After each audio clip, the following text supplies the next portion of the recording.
बिस्मिल्लाहिर्रहमानिर्रहीम।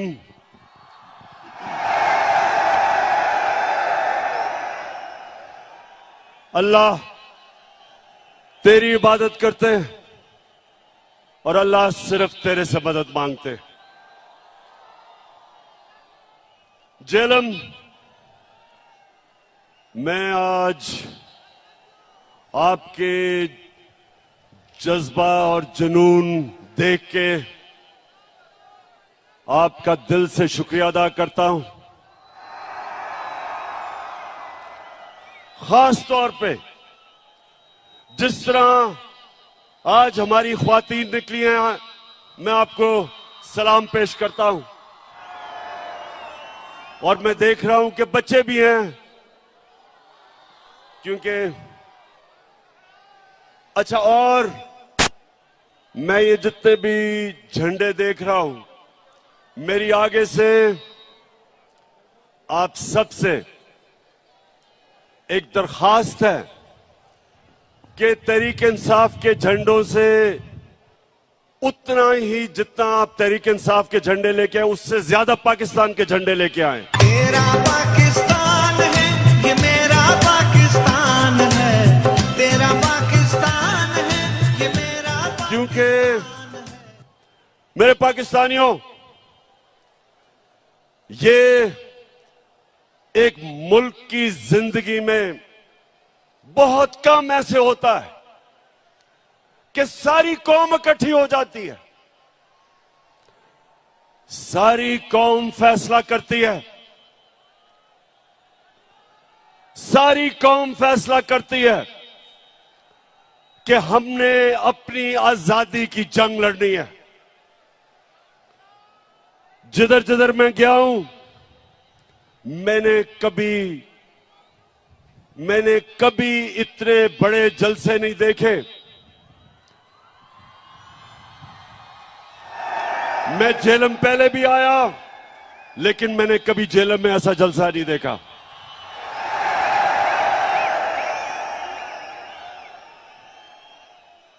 और जेलम उसकी वजह कि अल्लाह ने हमारे पे खास करम किया है।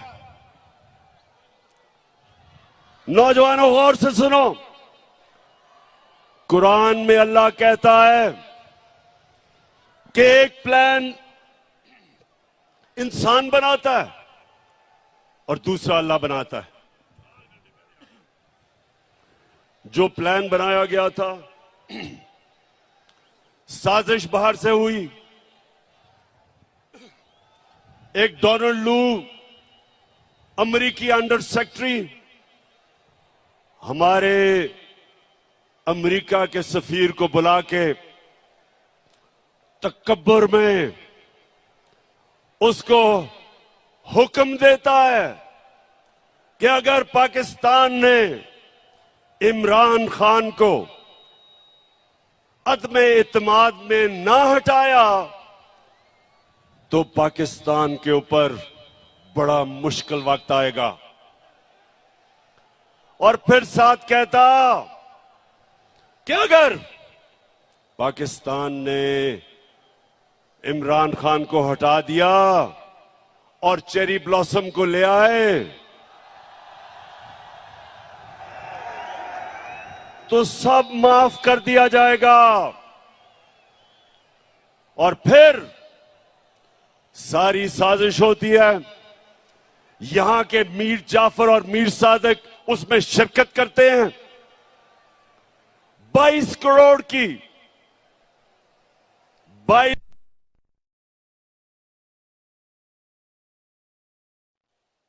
उसको साजिश के तहत निकाला जाता है।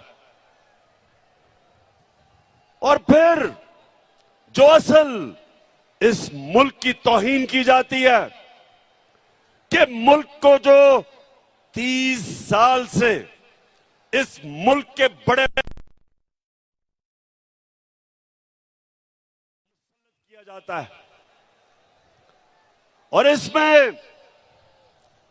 इसमें अल्लाह एक करम करता है हमारे पे कि हमारी कौम की गैरत जगा देता है, हमें बेदार कर देता है। उस कौम की जो कौम ला इलाहा इल्लल्लाह के नारे पे खड़ी हुई थी, बनी थी, उस कौम की खुददारी जगा देता है। मेरे पाकिस्तानियों, जितना भी हम अल्लाह का शुक्र अदा करें वो कम है, क्योंकि हमारी खुददारी को इस मुल्क के करप्ट और गद्दार लीडरों ने खत्म कर दिया था। बाहर की कुव्वतों के सामने घुटने टेके, बाहर से डिक्टेशन लिए, खुद तो उनमें गैरत नहीं थी, कौम की गैरत को भी नुकसान पहुंचाया। तो अल्लाह तेरा शुक्र अदा करता हूं आज मैं कि तूने मेरी कौम को जगा दिया है। 26 साल से मैं कोशिश कर रहा था कि मेरे मौला इस कौम की खुददारी को जगा। ये वो कौम थी जिसका नजरियाती लीडर इल्लामा इकबाल था, और इल्लामा इकबाल ने सारी उनकी शायरी एक ही चीज के लिए थी कि जो गुलाम मुसलमान कौम थी उनको जगाने की कोशिश की। और हमारे नजरियाती लीडर इल्लामा इकबाल ने कहा कि उस रिस्क से मौत अच्छी है जिस रिस्क से आती है परवाज में कोताही। इस नजरिए पे पाकिस्तान बना था। और ला इलाहा इल्लल्लाह, ए अल्लाह तेरे सिवा हम किसी के सामने नहीं झुकते। तो जब बैरूनी साजिश के तहत चेरी ब्लॉसम बूट पॉलिश को ऊपर बिठाया तो कौम जाग गई। और आज मैं देख रहा हूं कि पाकिस्तान को एक कौम बनते हुए, ये बड़ा करम है अल्लाह का।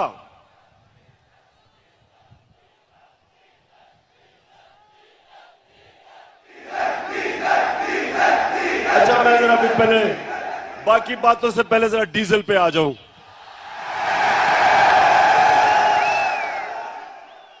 अच्छा जरा सुने, फजलुर रहमान भी, अब उसकी भी जमात इन सारे चोरों के पलंदे में ये सारे इक्तदार में आ गए हैं, बंदर बांट हो रही है। अब ये मैंने सोचा कि फजलुर रहमान तो बड़ा दीनी आदमी है, तो वो आके कोई तालीम की, एजुकेशन की मिनिस्ट्री संभालेगा। उसने एजुकेशन की मिनिस्ट्री नहीं संभाली, उसने कम्युनिकेशन की मिनिस्ट्री संभाली है, जिसके अंदर एनएच है, जिसमें सड़कें बनेगी और जिसमें पैसा बनेगा।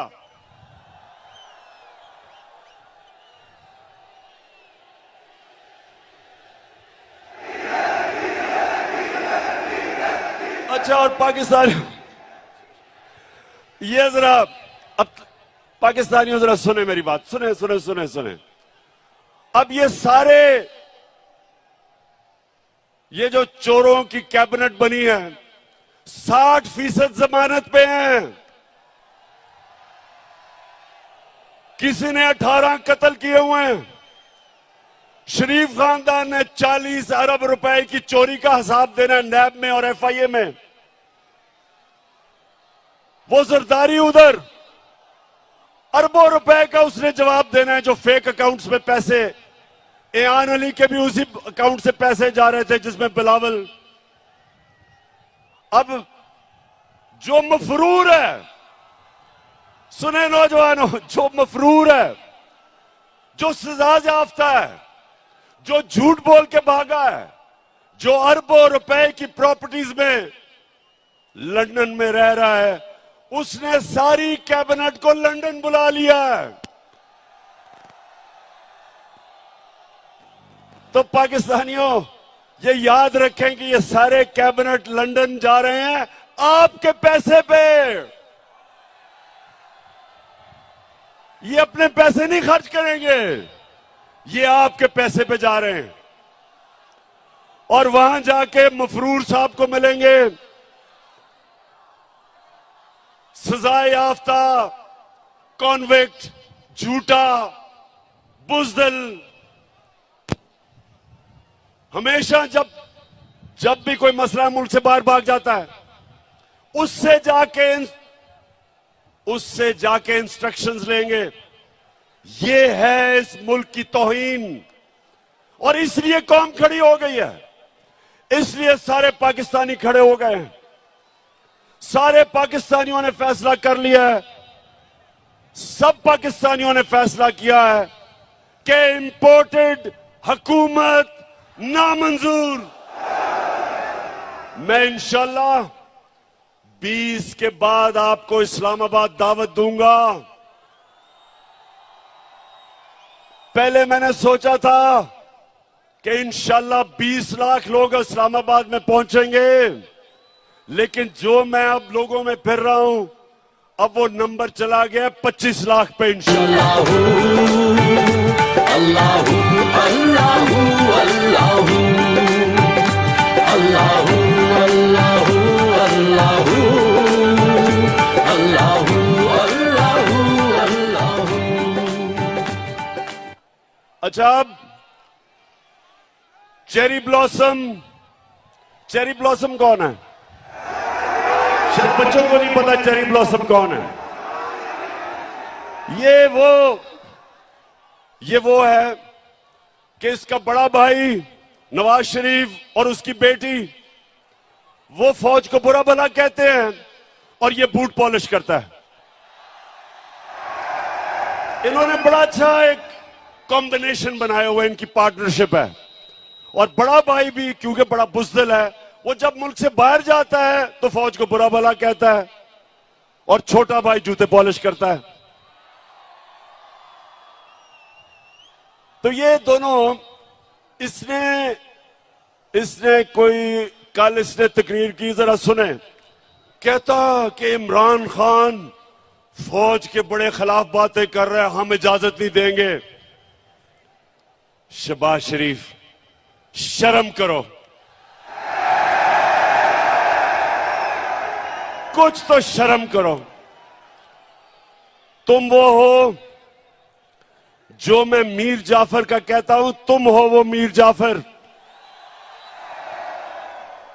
मीर जाफर वो था जब उसने सिराजुद्दौला, जो मुगलों का गवर्नर था, जब अंग्रेजों के खिलाफ वो लड़ा था, मीर जाफर ने उससे गद्दारी की और फिर अंग्रेजों ने मीर जाफर को ऊपर बिठाया, जिस तरह अमेरिकनों ने शहबाज शरीफ को ऊपर बिठाया। तुम हो मीर जाफर। और तुम्हारे इर्द गिर्द वो जो आसिफ जरदारी है, आसिफ जरदारी तुम्हारा तो मैं ये कहूंगा कि जब गीदड़ की मौत आती है तो शहर की तरफ भागता है। मैं इंशाल्लाह सिंध आ रहा हूं और मैं अपनी कौम के सामने वादा कर रहा हूं कि सिंध को मैंने आसिफ जरदारी से आजाद करवाना है। जो सिंध के लोगों के ऊपर ये जुल्म कर रहा है, आसिफ जरदारी, तुम और वो जो तुम्हारा बेटा है, तैयार हो जाओ, मैं आ रहा हूं सिंध। जो तुमने सिंध को लूटा है, लॉन्चों के अंदर, जहाजों में भर भर के डॉलर्स तुमने दुबई भेजे हैं, मैं सब जानता हूं। तुमने जो पाकिस्तान से बाहर पैसा भेजा है, ये जो तुम आप आ गए ऊपर, मैंने तुम्हें कहा था कि मैं जब इक्तदार से निकलूंगा मैं ज्यादा खतरनाक बनूंगा तुम्हारे लिए। उधर तो मैं बंद था, ऑफिस में सारा दिन काम, वजन भी मेरा बढ़ गया, तो मैं तो इंतजार कर रहा था कि मैं अपनी आवाम के बीच में आऊं। और मैं अल्लाह का शुक्र अदा करता हूं कि जिस तरह मेरी आवाम मेरे साथ खड़ी हुई है, अल्लाह तेरा लाख लाख शुक्र है।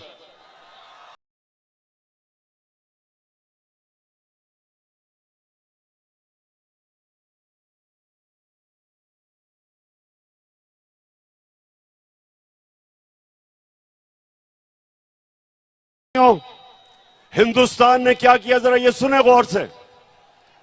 उन्होंने पाकिस्तान के खिलाफ प्रोपेगेंडा किया। उन्होंने 600 जाली उन्होंने मीडिया हाउसेस दुनिया में बनाए और पाकिस्तान के खिलाफ प्रोपेगेंडा किया। इसको EU डिसइंफॉर्मेशन लैब कहते हैं। और आपको पता है कि उन्होंने किसको बाहर से प्रोपेगेंडा में किसको निशाना बनाया? एक थी पाकिस्तान की फौज और दूसरा था इमरान खान। हिंदुस्तान ने क्यों पाकिस्तानी फौज और इमरान खान को निशाना बनाया? क्योंकि दो नौजवानों, गौर से सुन लो, आज पाकिस्तान को जो इकट्ठा रखेंगे, जो दुश्मनों की पूरी कोशिश है कि इस मुल्क के 3 टुकड़े किए जाएं, जो बलूचिस्तान में वो दहशतगर्दी करवा रहे हैं, उनका सिर्फ एक मकसद है कि पाकिस्तान को तोड़ा जाए। एक पाकिस्तान की फौज इस मुल्क को इकट्ठा रख रही है और दूसरा तहरीक इंसाफ, जो सारे पाकिस्तान की फेडरल पार्टी है, जो सारे पाकिस्तान की पार्टी है, और वो चाहते हैं इमरान खान और फौज के खिलाफ। इसलिए वो कैंपेन करते हैं कि उनको पता है कि इन दो के होते हुए पाकिस्तान नहीं टूटेगा। तहरीक इंसाफ वो वह जमात है जो 10 दिनों में पेशावर में भी तारीखी जलसा कर सकती है, मज़ार कायद कराची में भी तारीखी जलसा कर सकती है और मीनार पाकिस्तान को भी भर सकती है 10 दिनों के अंदर। और आज झेलम में भी तारीखी लोग इस तादाद में आए, एबटाबाद में भी आए और मियां वाले में भी आए। वो सिर्फ एक जमात कर सकती है, वो तहरीक इंसाफ है। बाकी ये मिलके भी सारे, ये जो चोरों का पलंदा है, ये मिल भी जाए तो मीनारे पाकिस्तान में पूरा जोर लगा के थोड़ा सा भी जलसी भी नहीं कर सके। तो जब शहबाज शरीफ तुम ये कहते हो कि इमरान खान ने फौज की तनकीद की, शर्म करो। इमरान खान का जीना मरना पाकिस्तान में है। मैं तो दुआ कर रहा हूं कि मुझे ECL पे डालो, मैं जाना ही नहीं चाहता पाकिस्तान से बाहर। मेरा 20 साल मैंने बाहर क्रिकेट खेली, प्रोफेशनल क्रिकेट खेली, पैसा बनाया, लंदन में फ्लैट खरीदा, सब कुछ बेच के मेरा सब कुछ मेरे मुल्क में है, जीना मरना मेरे मुल्क में है। और ये जरा सुने, ये शरीफ करप्ट खानदान, पहले नवाज शरीफ, उसको जब जनरल मुशर्रफ ने मुल्क से बाहर, जैसे उसने सऊदी अरेबिया भेजा, लेटर साइन, मुआहदा साइन करके सऊदी अरेबिया गया, झूठ बोलता रहा मैंने नहीं कोई साइन किया। फिर उधर से लंदन पहुंच गया, 8 साल मुल्क से बाहर। जरदारी जेल से निकला, वो सीधा लंदन और अमेरिका पहुंच गया। और अब वापस आए, दोनों ने NRO लेके वापस आए, दोनों ने लूटना शुरू किया।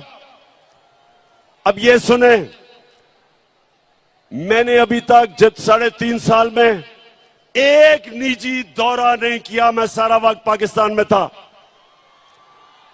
नवाज शरीफ ने 24 निजी दौरे किए लंदन के, जरदारी ने 50 निजी दौरे किए दुबई के।